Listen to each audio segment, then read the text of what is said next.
Welcome to Lockbox, a podcast providing real estate professionals with action items for success.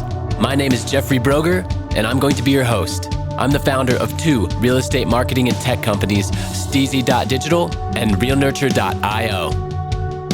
In this podcast, you'll learn from top 1% real estate and mortgage brokers the exact secrets to their success. Welcome to Lockbox. Welcome to Lockbox. My name is Jeff Brogger, and I am here with Peter Schravemade. How's it going? Thank you for having me. Thanks for being on today. So why don't you tell our listeners who you are and where you're from?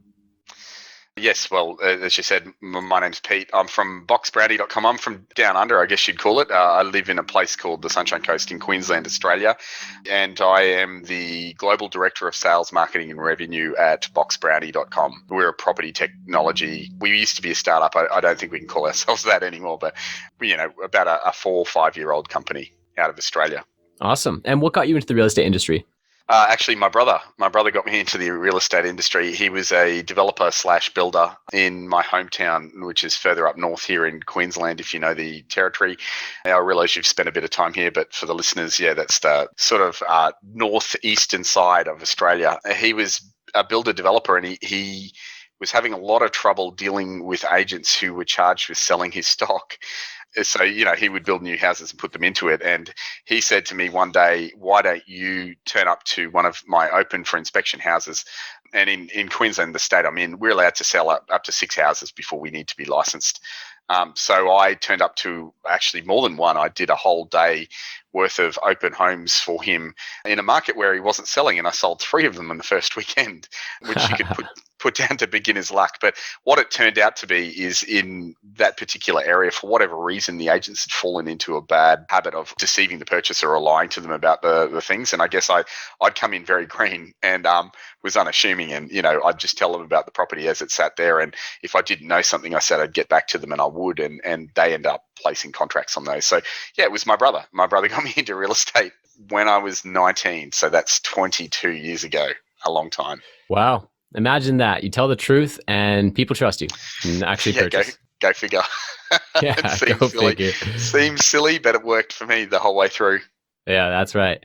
So then you had about a 20-year career in real estate sales. And what landed you into Box Brownie? How did that begin? Yeah, so my real estate career meandered all the way through sales principal, or you'd call that a broker over there, broker owner of multiple offices here in Australia. And then I eventually ended up with what we call an investment property or investment sales group. So homes that don't exist, quite a large company, and I was the operations manager for that. And ironically, I resigned my job, not because I wasn't enjoying it. I was getting a little bit burned out from the travel that I would have to do. There was also a hotel franchise of about 100 different hotels that were there, and overseeing all of it, investment property sales, the build and construction, the long-term rental, the short-term rental, which is the holiday letting, and the hotels themselves. So it was a hectic job, and I resigned. I was just burnt out and tired. And I'd been shown this Box Brownie concept 2 years earlier, and I was sitting with my feet up on the couch, and good old Facebook has pinged, and somebody has said to me, that one of the guys who introduced Box Brownie to me said he was after a personal assistant. And I'd kind of wondered what had happened, because the concept seemed awesome. And you'll be hearing about that soon, but the concept seemed amazing. And I applied for the job, and I have quite an extensive resume by that time with 20 years. As a personal assistant? Yeah. Interesting. Okay. I got the gig as a personal assistant, and way back then they couldn't pay me, so I was even doing it for free. I believed in the product so much. You're the most overqualified personal assistant in the history of Australia. I can actually type quite fast too. I've got some mean personal assistant skills. But yes, that's how I ended up here. Yeah. Interesting. And now you are the global head of sales, right? And Box Brownie. When I first heard the brand, I thought it was a gift service. Oh, awesome. They're going to send boxes of brownies after the close. Yeah. Why don't you explain some of the stories of the primarily disappointed women who showed up looking for a box of brownies at the trade shows you've been to? Yeah. Well, up until COVID hit, I was traveling 300 days a year in the US. You have that many conferences, believe it or not. So I'd line them up back to back. And I'd always get these disappointed women turning up to the stand. Generally, it was before open or on open day because they know that the closing gifts are gone by the end. No one wants to take the stock home. And they'd turn up and they'd be expecting chocolate brownies. And of course, that's not what we do. We don't do anything to do with brownies. Do you know what a box brownie is by any chance? There's no baking involved. They No, don't do there's anything. no. Yeah. Let's No, see this it. is a box brownie. So the brownie camera is what was colloquially known as the box brownie. It was Interesting. brought out by Kodak Eastman, the Kodak company, back in 1903. And it was the first time that mums and dads could actually own a camera. And the slogan for this camera was, which is shaped like a box, which is why it's known as the box brownie. The slogan for the camera was, "You take the photo, we do the rest." And I know you have seen our product list, but for the listeners out there, we edit images. So that slogan, we haven't got that slogan. By the way, that's not our slogan, but it seemed an appropriate name. The colloquial name for the box brownie seemed to echo or have, a lot of synergies between what we did. That's cool. See, that's a brand with a story. So for everyone listening, that is the type of deep thought that my agency does for realtors to really tie a deeper meaning to their real estate business. So really cool story. Love that. Super memorable. Very sticky. Thank you. Now you are offering image editing for one of the biggest problems that no one is talking about. And for a lot of my United States listeners, you might be thinking that, look, listing photos, I pay a guy, right? Luxury listing videos, I pay a guy. Like, I pay $1,500 for a luxury listing video. What more could I possibly be doing?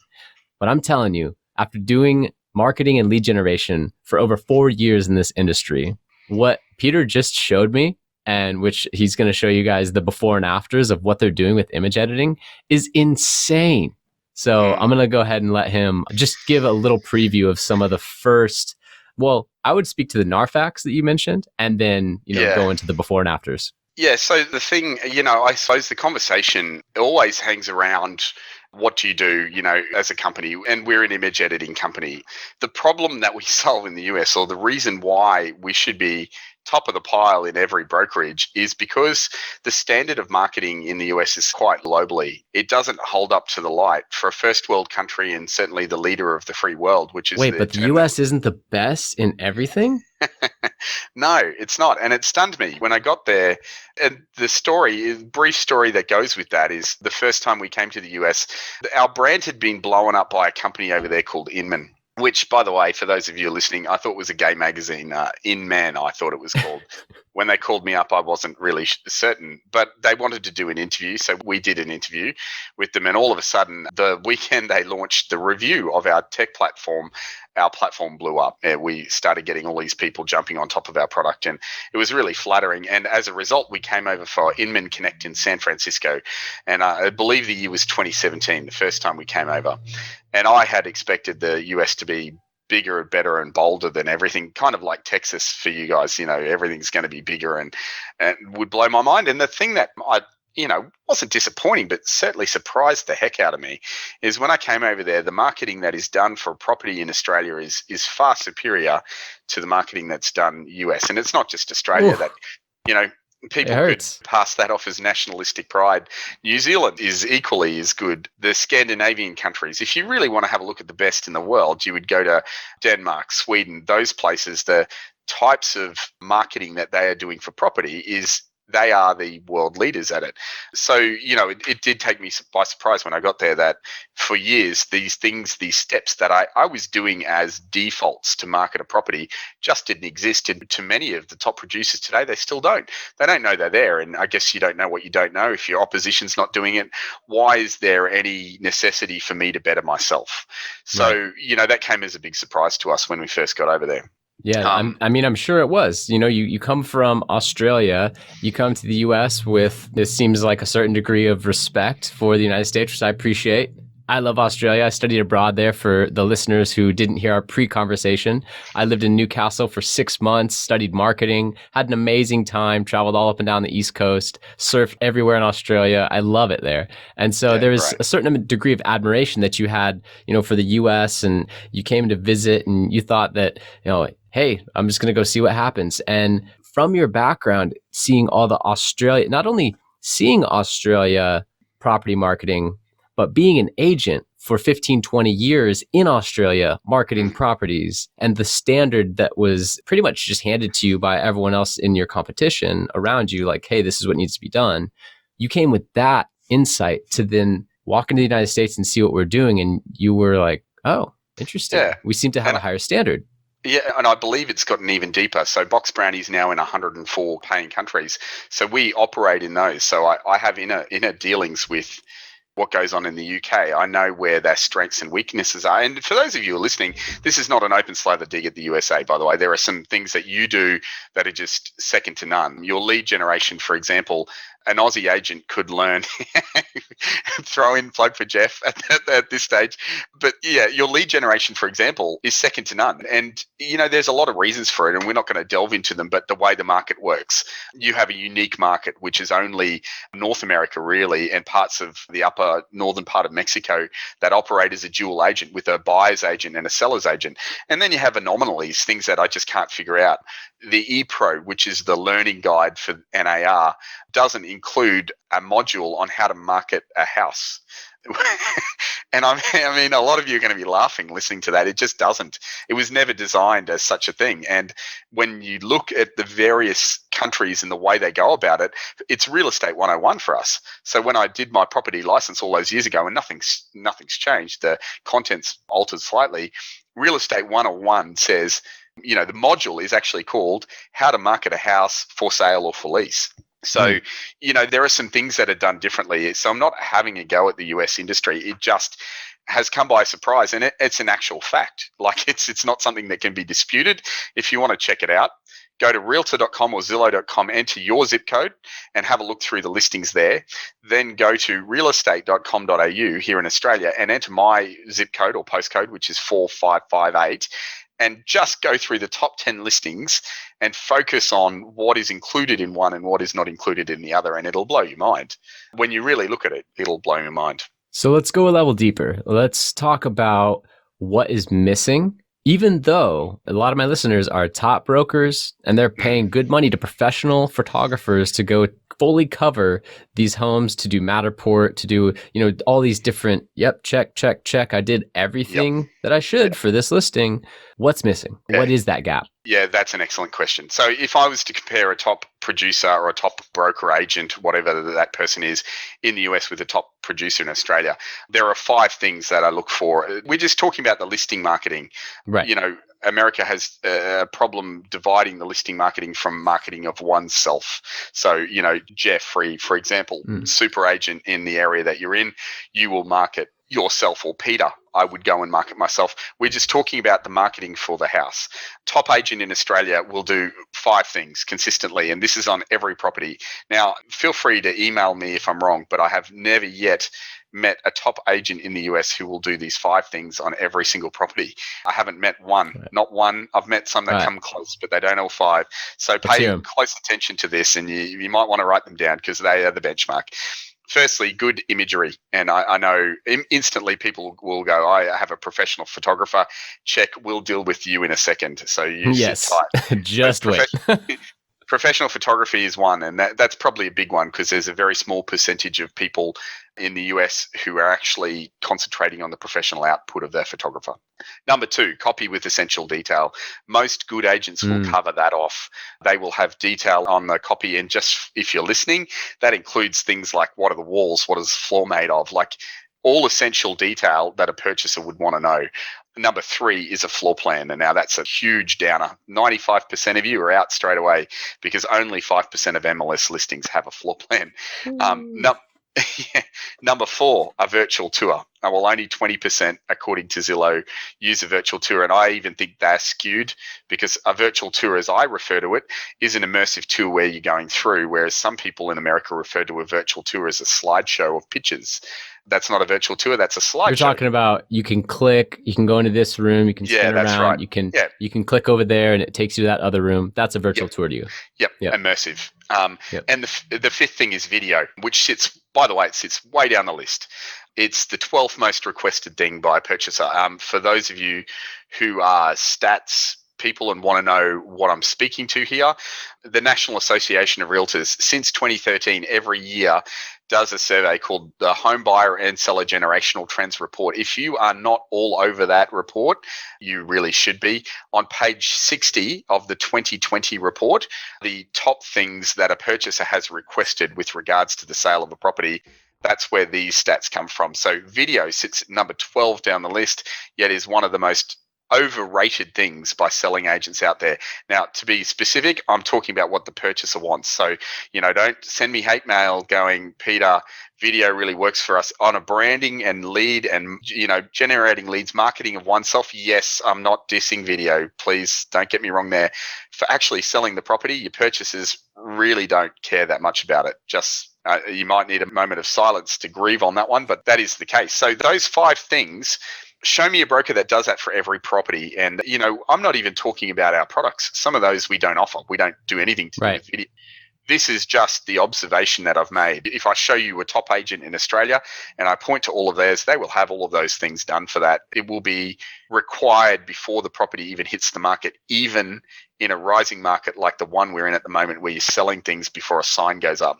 So, that is the brand, that is the standard of consistency that I'd encourage any top producer to sort of sit in that realm. Which really is a slight raise of standards. A lot of my clients are in their 50s. They have teams for everything, including me, right? They have someone who goes and shoots the Matterport. They shoot the drone footage. They shoot the property photos. They look nice and bright and crisp. And they then send all those assets to me. I run traffic to them. I generate leads with them. I retarget people forever, right? I do my part.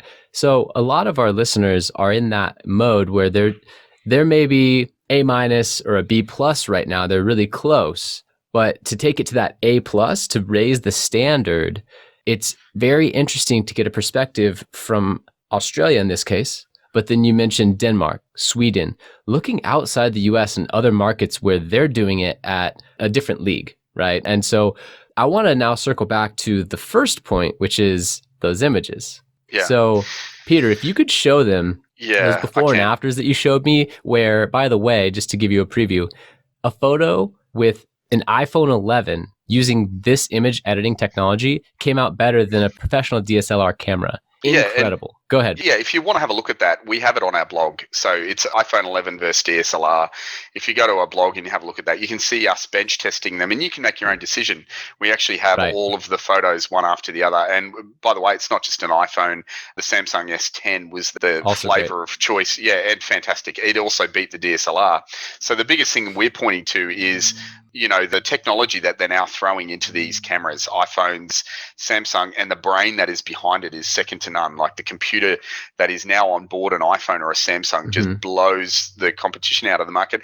And by the way, it's not just us thinking that. If you do a quick Google search on camera companies and their production, they are all scaling back. There are no, if you go through Walmart or, Costco over there and you look for point shoots, they don't exist anymore because the iPhone has smashed them out of the ballpark. Yeah, why would they? Exactly. Yeah, and really quick, but before you dive in deeper on this, I just want to describe how crazy this image editing is and the fact that you could potentially, top brokers might not do this, but you could go through with a tripod in your iPhone and end up with a better result at the end than paying someone $500 to go shoot a house. Absolutely. And there's a stigma attached with turning up with an iPhone to a property. So, for those of you totally a stigma.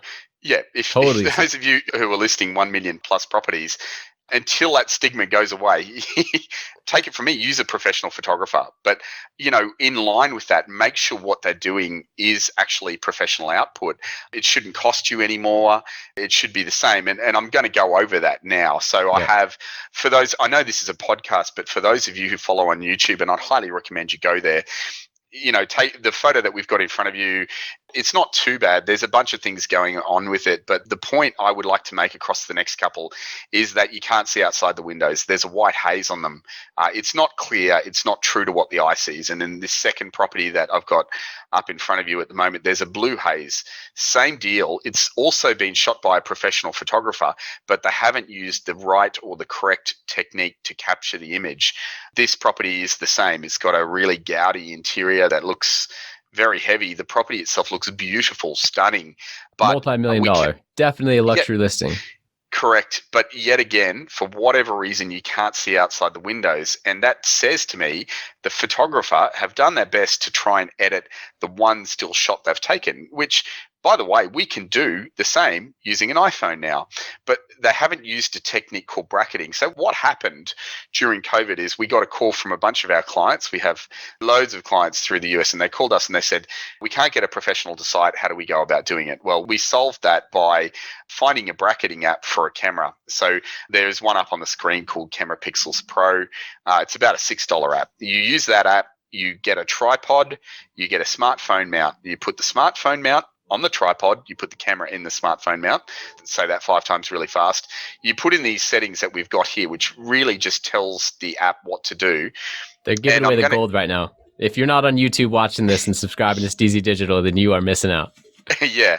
And what you do, for those of you who are watching can see, is one of our raving fans, Dale Chumley, also a good friend of ours, he was using a DSLR, a Canon DSLR, and he uses a technique called bracketing, and it's the only technique that a professional photographer should use. So you put the camera on a tripod and you take 3 or more brackets, and the brackets are the photos at different light resolutions. Now you submit those to an editing company, of which Box Brownie is one. Wow. And for $1.60, we edit that into what looks like a professional photo. And that, the one that you're seeing at the moment, Jeff, that looks professional to you, right? The fireplace is lit. You can see clearly outside the windows. What we discovered is, really, really quickly, just for the listeners that won't go to YouTube and to relate it to them, this is similar to the HDR setting that is on iPhone, which initially, by the way, when it first came out, I think that the technology or the lenses weren't quite caught up enough, because every time I did it on my iPhone, it was grainy and I didn't like it. So I never switched it on. Yep. But what he's showing me is it's either similar or a more advanced version of the same concept, where you're taking a darker exposure of the image, and then the camera is still on the tripod, completely still. So then you take a slightly higher exposure image, which might be more of in the middle, and then you take a high exposure where the image is almost completely white. So if you could imagine that, a really dark version, an average version, and then a really bright version. Well, when you put all the best qualities of all those together, that is what I'm now seeing. Boom. Yep. Crisp, bright, and that everything is, And that editing process is manual. So HDR is automatic, trying to find the high dynamic range, and that's what your iPhone will do. The manual editing is always better because they can actually see with their eyes what they want to do. So what you're looking at now is the results of that application, where you can choose 1, 2, 3. It actually spits out 7 of these variant light degrees, and I just phase through them here for the people who are watching. This part is from that $6 app. Right? Correct. The 7 different exposures of the same image. Yeah, on the iPhone 11, and obviously we now have a 12, which is even better again. And then put together, it looks like that. And I'm just going to cycle between the 11 and the Canon DSLR. Crazy. And the 11 is actually more crisp on the image outside of the window. So what do you call that again, Peter? Where you can see through the window? It's called a window pull. So what we do is we get the darkest image, and if I was to cycle back to the darkest image, can you see how clear the outside is on these two? Yep. Yeah, so that detail we pull out of that. The rest of the detail, we remove shadowing in the room with the higher exposures. We balance the light with some of them. There's, 16, now 17 steps that we do to this image.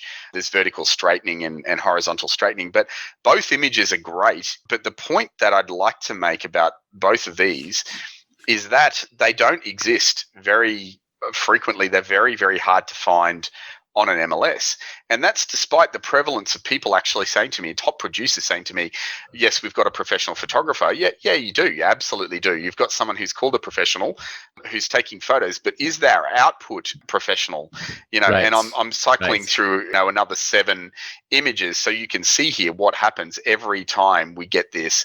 We can deliver true results. And it's the only way to capture property photography because our eyes bracket.